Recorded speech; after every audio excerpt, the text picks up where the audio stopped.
Prajwal pen drive case ರಾಜ್ಯ ರಾಜಕೀಯದಲ್ಲಿ ಭಾರೀ ಕೋಲಾಹಲವನ್ನೇ ಎಬ್ಬಿಸ್ತಾ ಇದೆ. ಡಿಸಿಎಂ ಡಿಕೆ ಶಿವಕುಮಾರ್, ಮಾಜಿ ಸಂಸದ ಎಂಆರ್ ಶಿವರಾಮೇಗೌಡ ಮೇಲೆ ವಕೀಲ ದೇವರಾಜೇಗೌಡ ಆರೋಪಗಳ ಸುರಿಮಳೆಯನ್ನ ಮಾಡಿದ್ದಾರೆ. ಈ ಆರೋಪದ ಕಿಡಿ ಇದೀಗ ಮಂಡ್ಯದಲ್ಲಿ ಜ್ವಾಲೆಯಾಗಿ ಹೊತ್ತಿ ಉರಿತಾ ಇದೆ. ಈ ಕುರಿತಾಗಿ ಒಂದು ವಿಶೇಷ ವರದಿ ನೋಡೋಣ ಬನ್ನಿ.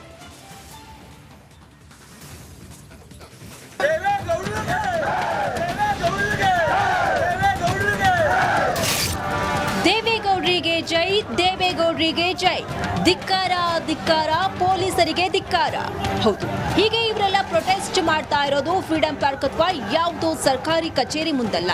ಬದಲಾಗಿ ಗಲಾಟೆ ಗದ್ದಲವನ್ನ ಕ್ಷಣ ಮಾತ್ರದಲ್ಲೇ ಹತೋಟಿಗೆ ತರುವ ಪೊಲೀಸ್ ಠಾಣೆ ಮುಂದೆ.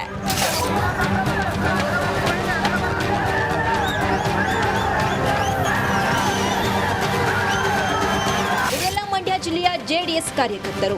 ಪ್ರಜ್ವಲ್ ರೇವಣ್ಣ ಪೆನ್ಡ್ರೈವ್ ಕೇಸ್ನಲ್ಲಿ ಡಿಕೆಶಿ ಹೆಸರು ಕೇಳಿ ಬಂದ ಹಿನ್ನೆಲೆ ಡಿಕೆಶಿ ವಿರುದ್ಧ ಮಂಡ್ಯದಲ್ಲಿ ಜೆಡಿಎಸ್ ಕಾರ್ಯಕರ್ತರು ಮಾತ್ರವಲ್ಲದೆ ಮಹಿಳೆಯರು ಪ್ರತಿಭಟನೆಯಲ್ಲಿ ಭಾಗಿಯಾಗಿದ್ರು. ನಾಗಮಂಗಲ ಟೌನ್ ಠಾಣೆ ಮುಂಭಾಗ ಪ್ರೊಟೆಸ್ಟ್ ನಡೆಸಿ ದೊಡ್ಡ ಹೈಡ್ರಾಮವನ್ನೇ ಸೃಷ್ಟಿಸಿದ್ರು.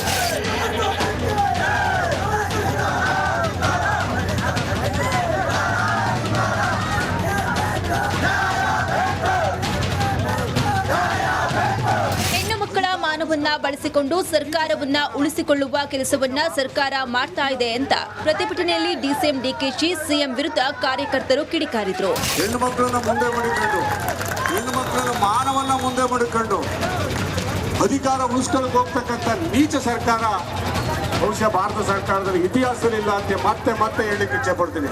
ಇಂಥ ದುಷ್ಟರನ್ನ ನಡು ರಸ್ತೆಯಲ್ಲಿ ನೇಣ ಹಾಕಬೇಕು, ಇವ್ರ ಮನೇಲಿ ಹೆಣ್ಣು ಮಕ್ಕಳು ಇಲ್ವೇ, ತಾಯಂದಿರು ಇಲ್ವೇ, ಅಕ್ಕ ತಂಗಿರಿಲ್ವೇ? ಪೊಲೀಸರು ಡಿಕೆಶಿ ಪ್ರತಿಕೃತಿ ಕಿತ್ತುಕೊಂಡ ಹಿನ್ನೆಲೆಯಲ್ಲಿ ಕಾರ್ಯಕರ್ತರ ಆಕ್ರೋಶ ಮತ್ತಷ್ಟು ಹೆಚ್ಚಾಗಿತ್ತು. ಎಚ್ಡಿಕೆ ದೇವೇಗೌಡರ ಭಾವಚಿತ್ರಕ್ಕೆ ಅಪಮಾನ ಮಾಡುವಾಗ ಪೊಲೀಸರು ಎಲ್ಲಿ ಹೋಗಿದ್ರು ಅಂತ ಕಾರ್ಯಕರ್ತರು ಗುಡುಗಿದ್ರು.